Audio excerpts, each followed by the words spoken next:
মানুষ বাজার করতে গিয়ে একদম ফ্রেশ কলা খুঁজলেও আমি গিয়ে খুঁজি ওভাররাইপ কলাগুলো। আর তার একটাই কারণ, সেটা হলো এই কলার বড়া পিঠা।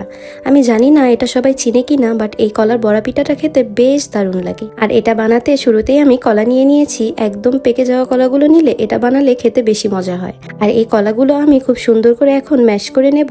একদম ম্যাশ করার দরকার নেই, একটু দানা দানা রাখলে ভালো হয়, তাহলে খেতে বেশি মজা হয়।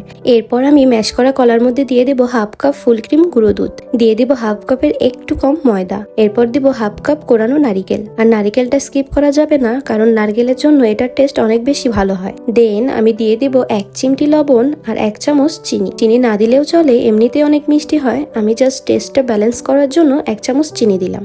এখন সবকিছু সুন্দর করে মিশিয়ে নেব। পাশাপাশি প্যানে তেল গরম করে নেব। তেলটা একটু গরম হয়ে আসলে কলার মিশ্রণ থেকে অল্প অল্প নিয়ে বড়ার মতো সাইজ করে তেলের মধ্যে দিয়ে দেব। এখন আমি বড়াগুলো সুন্দর করে ভেজে নেব। চুলা মিডিয়াম আঁচে রেখে ভাজতে হবে। হাই হিটে ভাজলে ওপরে ভাজা হয়ে যাবে, কিন্তু ভেতরে কাঁচাই থেকে যাবে, তাই মিডিয়াম আঁচেই ভাজতে হবে। বড়াগুলো এপিটোপিট ব্রাউন করে ভেজে নেব। আর ভাজা হয়ে গেলে দেখবেন বড়াগুলোর আশেপাশে বুদবুদটা একদম কমে গিয়েছে, আর আশেপাশে অনেক সুন্দর একটা গ্রান ছড়িয়ে পড়েছে। আর তখনই বুঝে যাব বড়াগুলো পারফেক্টলি ভাজা হয়ে গিয়েছে। তো এভাবে আমি সবগুলো বড়া ভেজে নেব। এই বড়াটা বানাতে একদম সহজ, আর খেতেও বেশ দারুণ লাগে। ভিডিওটি ভালো লাগলে পেজটি ফলো করে পাশে থাকবেন। আল্লাহ হাফেজ সবাইকে।